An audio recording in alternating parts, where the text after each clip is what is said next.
በህይወት የምንፈልገውን ነገር እንዴት ነው የምናሳካው? ማግኘት የምንፈልገውንስ ነገር እንዴት ነው የምናገኘው? ካሰባችሁበት በጣም ቀላል የሆነ መፍትሄ አለ።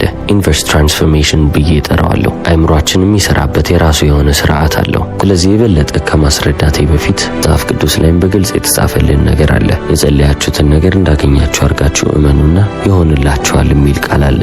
ይህንን ዝም ብላችሁ ስታጤኑት ምን ይመስላችኋል? በዛ ሙድ ወይንም ስሜት ውስጥ መዘዋወር ማለት ነው። መጽሐፍ ቅዱስ ላይም ያለውን እንደሌለው አድርጎ መጥራት ማለት ፊዚካል ሪያሊቲ ላይ ወይንም ደግሞ እውነተኛው ዓለም ላይ የሌለውን ነገር በአይምሯችን ውስጥ እንዳለ አድርገን ማሰብ ነው። ጸሎት ላይ ምንድነው የምንባለው? ከጸለያችሁ የጸለያችሁትንም እንዳገኛችሁ ካመናችሁ ይሆንላችኋል። ይህ ማለት ምን ማለት ነው? ሳይኮሎጂካሊ መጀመሪያ ያንን የምትፈልጉትን ነገር እንዳገኛችሁ አይምሯችሁን ማሳመን አለባችሁ ማለት ነው። አግኝቻለሁ፣ ተቀብያለሁ፣ የምሆነውን ሰው ሆኛለሁ ካላችሁ በኋላ ያ ነገር ወደ እውነታ ይቀየራል። አሁን ብዙ ሰው እየተቸገረ ያለው የቱ ጋር ነው? እንዴት ነው ምንም ነገር ሳይኖረኝ እንዳለኝ አድርጌ ራሴን ማሳምነው ነው ጥያቄው። እውነተኛ ቢሆን ምንድነው የምታዩት? ምንድነው የምትመለከቱት? ሁኔታውስ በጠቅላላ እንዴት ነው የሚሆነው? በቃችን እኮ ማሰብ ነው የሚጠበቅባችሁ። የአንድን ዘር አፈር ውስጥ ከተከለ፣ ከተንከባከበው፣ ካጠጣው፣ የሚያስፈልገውን እንክብካቤ ካደረገለት ሁሉም ነገር እንዳስበው እንደሚመጣ ያውቃል። ስለዚህ እንደ ገበሬው ሁሉ አይምሯችን ውስጥ ያለውን ዘር ማስተካከል ብቻ ነው የሚጠበቅብን።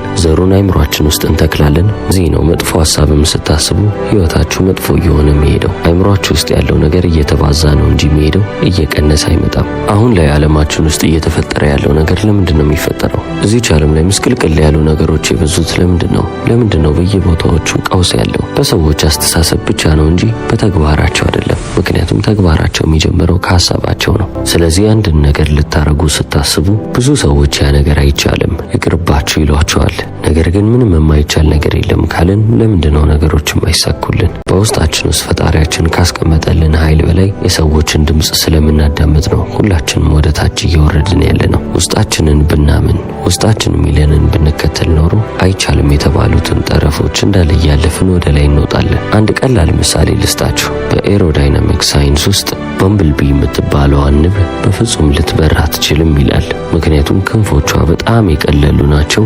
በዛ ላይ ሰውነቷ ደግሞ በጣም ግዙፍ ነው። በየትኛውም የኤሮዳይናሚክስ ሕግ ያቺ ንብ መብረር የለባትም ተብሎ ይታሰባል። በምብልቢ ማለት ንብ ሆና ግን በጣም ብዙ ጸጉር ያላት ከሌሎቹም ንቦች ወፈር ያለች ንብ ነች። አሁን ይቺ ንብ ግን ምንም ስለ ሳይንስ የምታውቀው ነገር የለም። ቴክስት ወይንም ደግሞ መጽሐፍ ላይ የተጻፈውንም ነገር አታነብም። ለሷ መብረር እንደማትችል አይገባትም ማለት ነው። ሁልጊዜ እንደበረረች ነው። ሳይንሱ የሚለውን እንዳለ ሙሉ ለሙሉ ሐሰት አድርገዋለች። ምክንያቱም ፈጣሪ ሲፈጥራቸው ብረሩ ካለ መብረራቸው አይቀርም። ሳይንስ ማስረጃ አስደግፎ ይሄ ነገር ሊበር አይችልም ብሎ ቢያቀርብም ግን ኃይላችሁን በውስጣችሁ ከያዛችሁና ኃይሉን ለሌላ ሰው አሳልፋችሁ ካልሰጣችሁ ምንም ነገር መስራት ትችላላችሁ። ፈጣሪ የምትፈልጉትን ዓለም በአይምሯችሁ ውስጥ እንድትሰሩ ክሪኤቲቭ የሆነ ማይንድ ወይንም ደግሞ ፈጠራ ችሎታ ያለውን አይምሮ ሰጥቷችኋል። ሲጀመርም ፍላጎታችሁ ወይንም ደግሞ የምኞቶቻችሁ ምንጭ ሁሉም ነገር የሚጀምረው ከፈጣሪ ነው። ምኞትና ፍላጎቶቻችሁን በሆዳችሁ ያስቀምጠላችሁ ፈጣሪ ከሆነ ያ ነገር ለምንድነው የማይቻል መስሎ የሚሰማችሁ?